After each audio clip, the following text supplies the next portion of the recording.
칠판 좀 주실래요?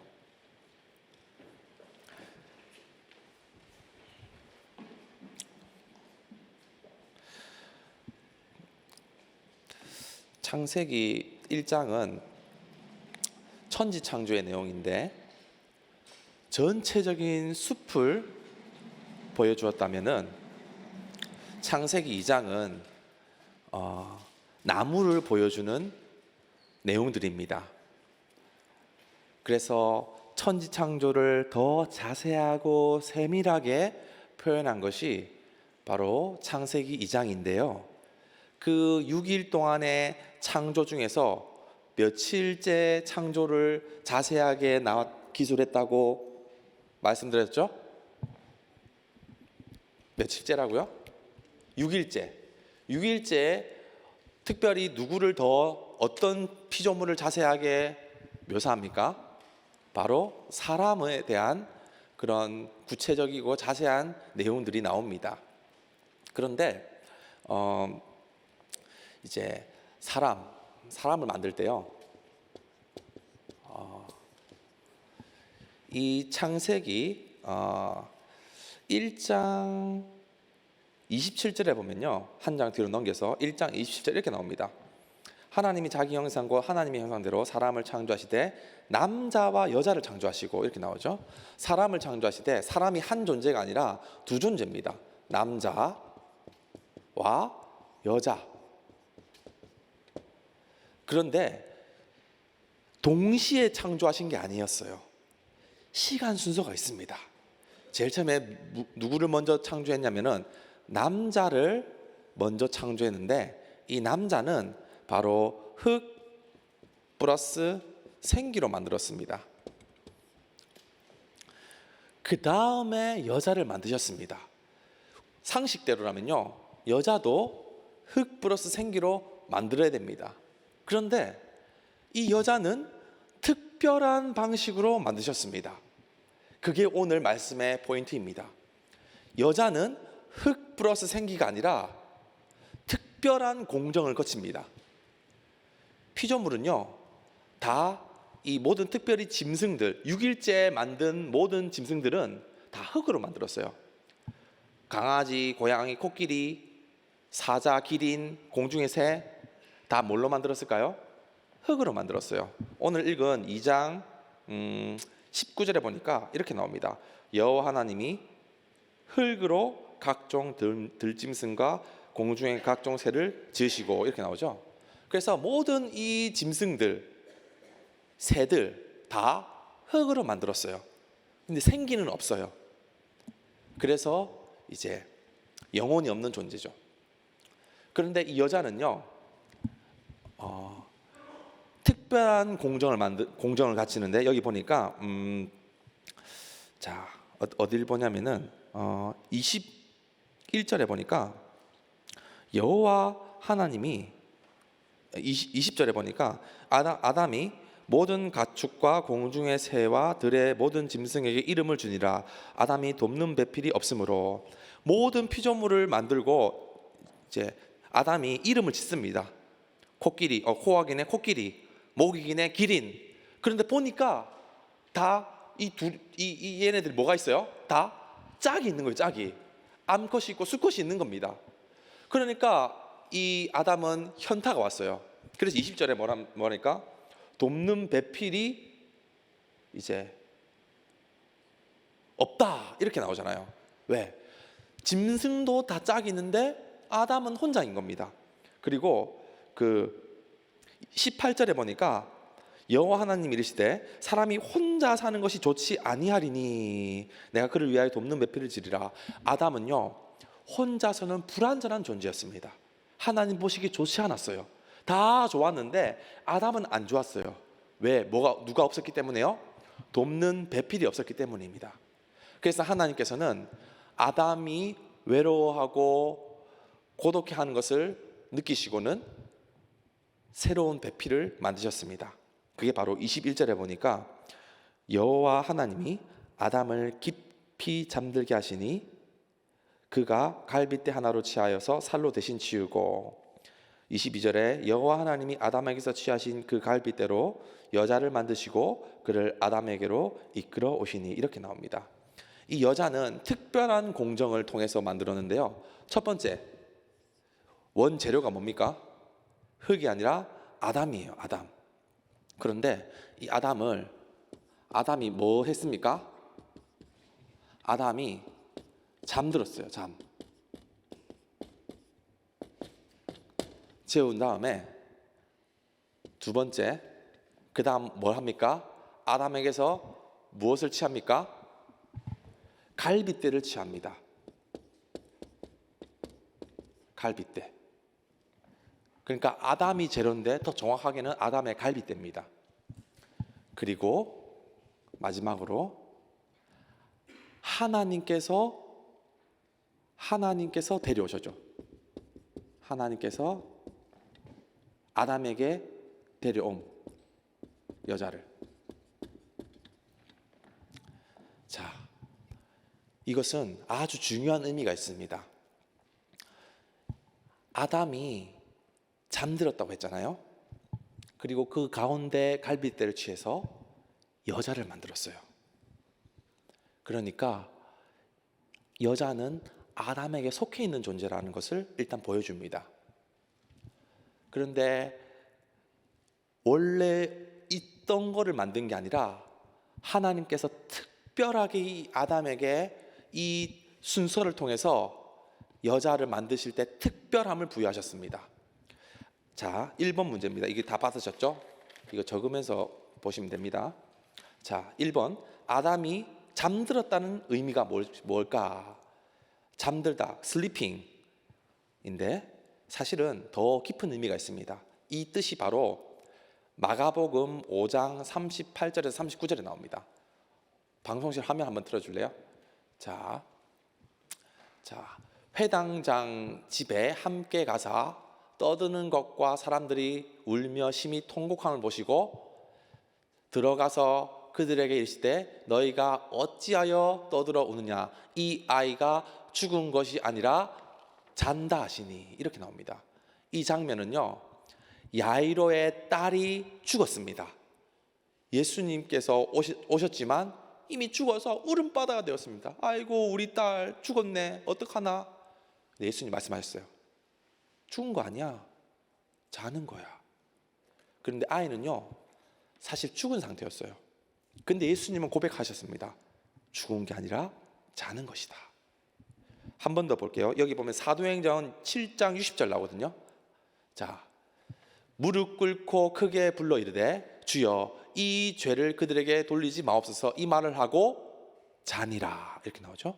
이것은 바로 스데반 집사님이 복음을 증거하면서 돌맞아 유대인들에게 죽임을 당하는 장면 때 그의 죽음을 사도행전 기자는 표현합니다. 자니라. 야이로의 딸도 자는 것이었고 스데반 집사님도 잔다고 표현했습니다. 사실 죽은 거거든요. 성경은 자는 것을 죽었다고 표현합니다. 그런데 성도의 죽음은요 잠이에요. 우리가 장례식 갈 때도요 목사님께서 장례식 예배 인도하실 때 이렇게 하죠. 이 성도가 죽었습니다 이렇게 말씀 안 하세요. 이 성도가 뭐라고 합니까? 잠들었습니다 이렇게 합니다. 왜? 다시 깰 것을 기대하기 때문입니다. 성도는 죽은 게 아니라 자는 겁니다. 주님께서 일어나라 재림하셔서 일어나라 말씀하시면은 다 깨어나 주를 보게 되는 것입니다. 그래서 우리가 영원한 하나님 나라에서 살아가는 것, 그 또한 잠깐 자는 겁니다. 죽은 것이 아니죠. 아담이 잠들다는 것은 아담의 죽음을 이야기합니다. 아담의 죽음. 그것을 더 이제 표현한 거예요. 그리고 두 번째 문제, 갈빗대의 의미. 자, 갈빗대의 의미가 무엇인지. 이 갈빗대는요 헬라 사람들이 번역을 갈빗대로 한 거지 원래 히브리어로 첼라라고 하는 단어가 써 있는데 이 첼라가 뭐냐면요 사이드란 뜻입니다. 사이드. 그냥 옆이에요. 옆에서 뼈를 취했으니 그냥 이 후대 사람들은 그럼 갈비뼈 아니냐, 이 갈비뼈가 많잖아요. 많으니까 그 중에 하나 그냥 써도 괜찮겠죠. 이런 생각이 아니라 원래 히브리 사람들은 옆에서 취했다. 그러니까 이 말이 뭐냐면요, 우리는 생각을 어디서 합니까? 머리에서 한다고 생각하잖아요. 유대인들은 생각을 머리라고 안 해요. 생각을 배에서 한다고 생각해요.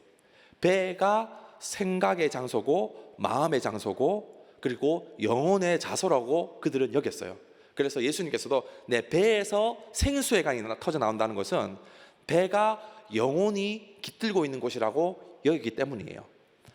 그래서 우리가 너무 많은 스트레스를 받으면 뭐가 아픕니까? 배가 아프죠.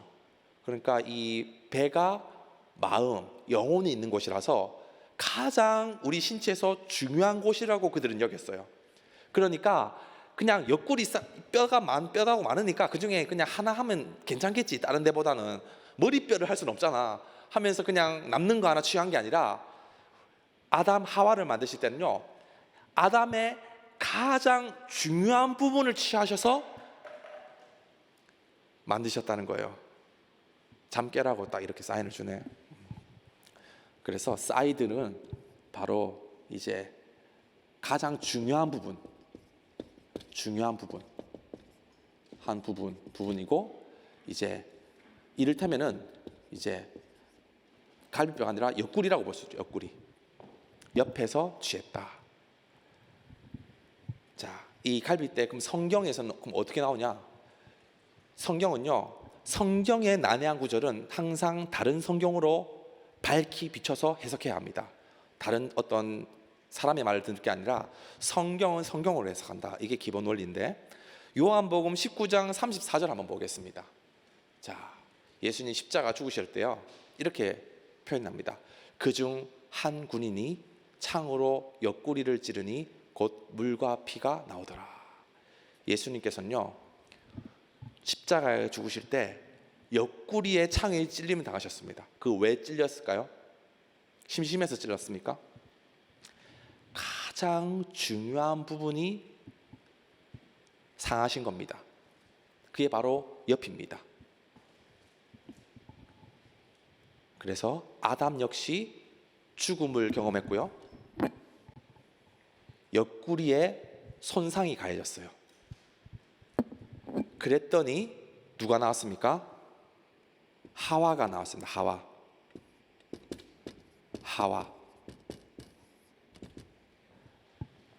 하와 뜻이 뭔지 아십니까?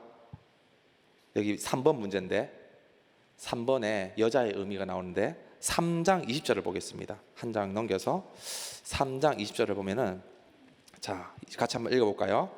자, 시작. 아담이 그의 아내 이름을 하와라 불렀으니 그는 모든 산자의 어머니가 되미로라.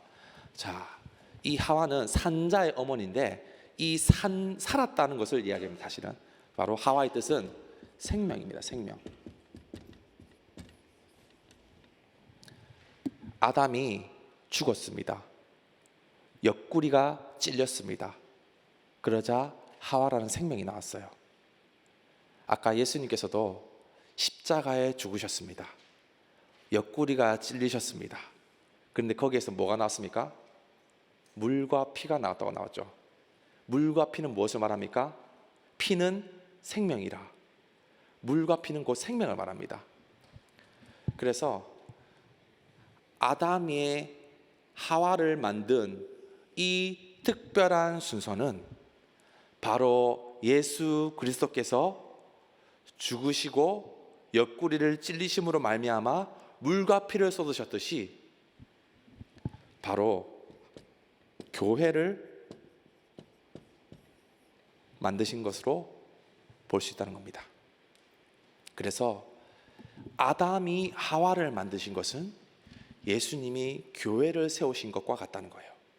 그래서 요한계시록의 마지막에 보면은 예수님을 무엇으로 표현합니까? 신랑으로 표현하고요, 교회를 뭐로 표현합니까? 신부로 표현하는 거예요. 아담은 신랑이고요, 하와는 그의 신부입니다. 이 그림은 곧 예수님과의 교회와의 관계를 그림처럼 보여준다는 것입니다. 왜 교회가 생명일까요? 우리 찬양도 있잖아요. 교회는 생명이니, 이런 찬양도 있죠. 왜 교회가 생명일까요? 여기 보면은 창세기 3장 15절에 그 이유가 나오는데요. 한 장 또 앞으로 가면은 3장 15절 이렇게 나옵니다. 내가 너로 여자와 원수가 되게 하고 내 후손도 여자의 후손과 원수가 되려 하리니 여자의 후손은 내 머리를 상하게 할 것이요 너는 그의 발꿈치를 상하게 할 것이다. 여자, 하와의 후손, 여자의 후손이 뱀의 머리를 상하게 할 것이다. 곧 이것은 무엇을 말합니까? 여자의 후손, 예수 그리스도를 예표하는 말입니다. 그러니까 예수님이 이 교회를 통해서 역사하신다는 걸 얘기하며 하와의 몸을 통해서 결국 예수님이 탄생하셨습니다. 그래서 그 예수님 통해서 많은 사람들이 생명을 얻게 되니 하와가 곧 모든 산자의 어머니가 된다는 것이요. 그래서 교회는 생명입니다. 자, 이제 마지막 4번 연합의 의미. 자, 이 하와를 여자를 만들었어요. 그런데 이 아담이 어떤 말을 할까요?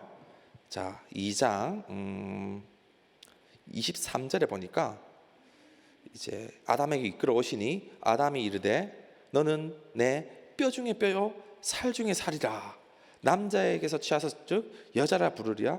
이러므로 남자가 부모를 떠나 그의 아내와 합하여 둘이 한 몸을 이룰지로다. 이렇게 나옵니다. 내 뼈 중에 뼈요 살 중에 살이다. 이 말이 뭘까? 생물은 고대 유대인들은 생물을 딱 두 가지로 존재한다고 봅니다. 뭘로 이루어졌냐? 생물은 살과 뼈로 이루어졌다는 보는 거죠. 그래서 천지창조도 살과 뼈로 구성을 하는 것입니다. 이것은 뭐냐? 내 생명 중에 생명이라는 거예요. 내 생명 중에 생명. 하와, 넌 내 생명이야. 왜? 진짜 생명에서 나왔기 때문에. 그냥 문학적인 표현이 아니라 원래 사이드에서 나왔다는 것 자체가 내게 가장 중요한 생명을 내어서 만들었다는 걸 표현한 겁니다. 그리고 둘이 한 몸이 될지다. 이렇게 나오죠. 그게 바로 오늘 설교 제목인 연합입니다. 하나님께서 하와를 아담에게 붙이신 이유는요, 아담과 하와가 서로 한 몸이 되게 하려 하심이었습니다. 그리고 모든 창조가 피니시, 완전히 된 겁니다. 보시기에 심히 좋았더라 하며 안식을 하시게 된 겁니다. 그래서 천지창조의 가장 마지막 창조물은 바로 하와, 여자입니다. 그리고 그것을 통해서 완벽한 천지창조를 이루셨고요. 그리고 그 마지막 창조물인 하와를 통해서 아담에게 원하신 것은 둘이 한 몸이 된다는 것입니다. 그래서 결혼을 우리는 뭐라고 부릅니까?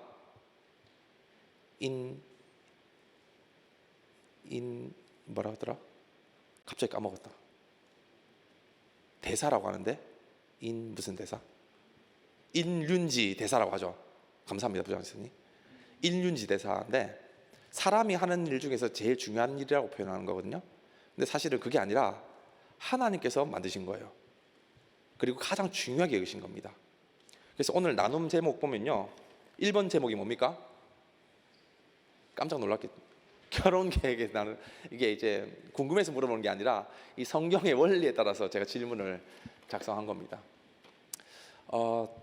하나님께서는 남자와 여자가 연합하기를 원하셨어요. 그리고 최초의 가정이 세워진 겁니다. 그리고 이 가정을 통해서 원하셨던 바가 있습니다. 에베소서 5장 22절에서 28절 한번 보겠습니다. 자, 한번 우리 그 에베소서 한번 찾아볼까요? 에베소서 5장 20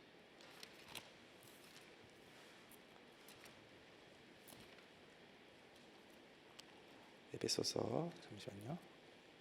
5장 22절에서 28절 같이 한번 자막 보고 여러분들 한번 저랑 여러분 교독하겠습니다. 아내들이여 자기 남편에게 복종하기를 주께 하듯 하라.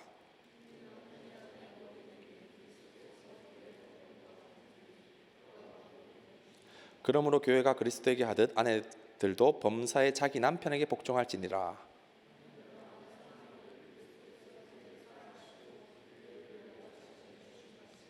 이는 곧 물로 씻어 말씀으로 깨끗게 하사 거룩하게 하시고,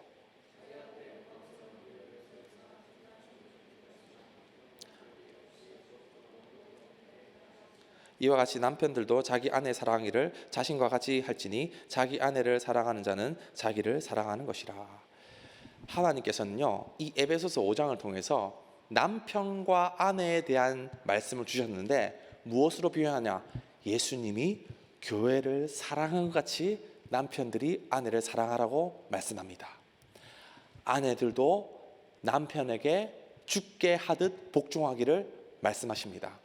결국 남자와 여자가 결혼하여서 가정을 이룬다는 것은 하나님의 창조 질서입니다.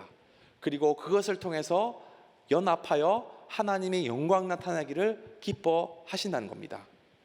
그리고 그 가운데 가장 중요한 것, 서로 사랑하는 것이 사랑하는 것. 서로 사랑하라.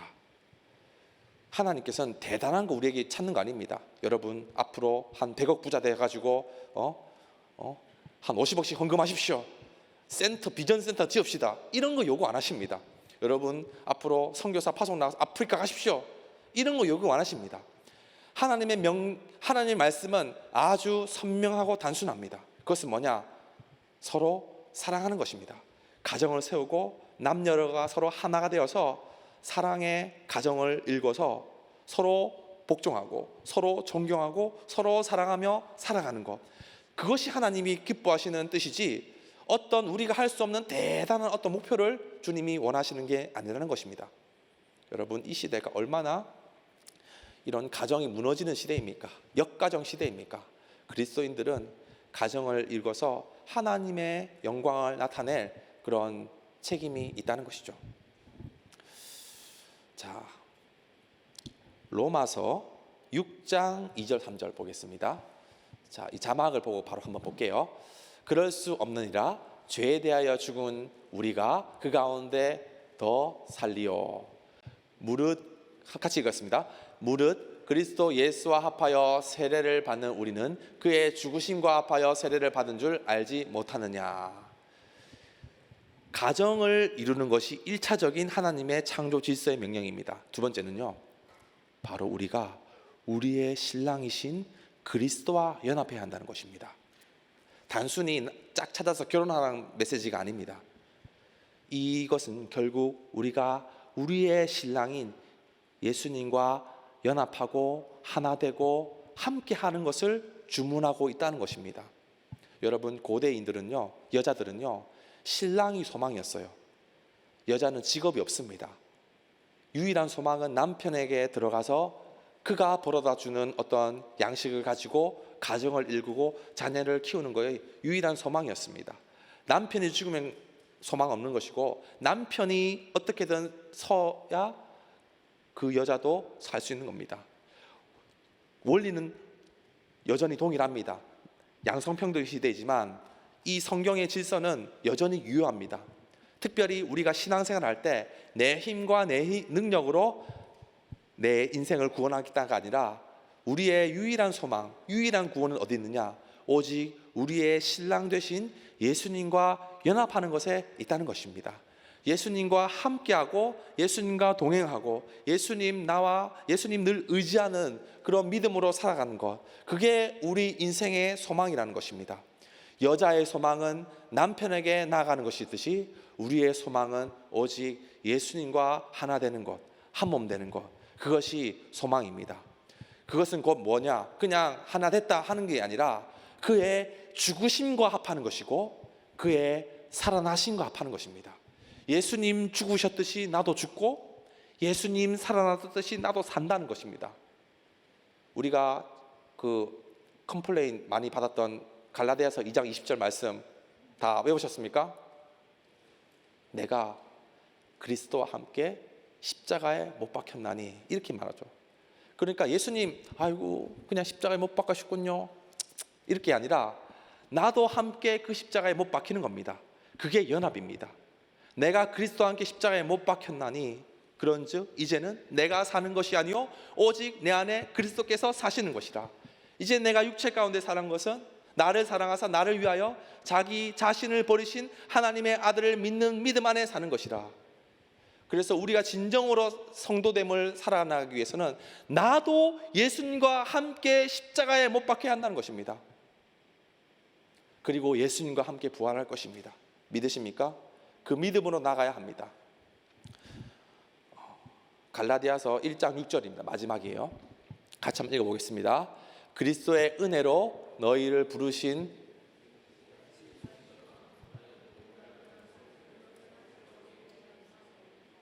네. 다른 이 구절이 아니라 잠시만요. 8절인가? 잠시만요. 성경을 찾으면 갈라디아서 1장 찾아보겠습니다.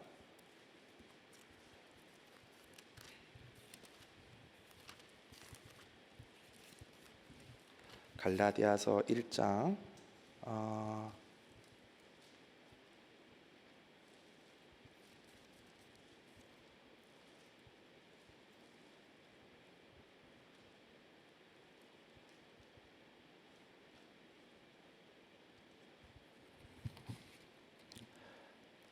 다른 복음 7절에 보니까 다른 복음은 없나니 다만 어떤 사람들이 너희를 교란하여 그리스도의 복음을 변하게 하려 함이라. 이렇게 나옵니다. 다른 복음, 이 세상 이 창세기 3장에 나오면은 다른 복음이 나옵니다. 그 복음이 뭡니까? 네가 하나님 되라는 겁니다. 너의 힘으로 너의 능력으로 나아가라는 것입니다. 우리의 소망은 오직 예수님과 연합하는 것. 우리는 아담의 논리 안에 이렇게 쌓여 있습니다. 아담의 논리, 내 힘으로 내 인생 구원할 수 있다는 것입니다. 그런데 우리는요, 이제 아담의 후손이 아닙니다. 우리는 예수님 안에 속한 자입니다. 그래서 예수님 의지하고 신뢰하고 함께하고 연합하는 그 믿음으로 살아가는 것이 이 땅을 살아가는 유일한 소망이 된다는 것입니다.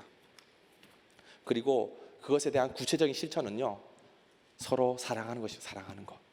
서로 사랑하고 서로를 위하여 오래 참고 배려하고 온유하고 성령의 열매로 살아가는 것. 대단한 것이 아니라 선한 성품의 사람으로 살아가는 것이다. 믿으십니까? 아멘. 말씀 끝났습니다.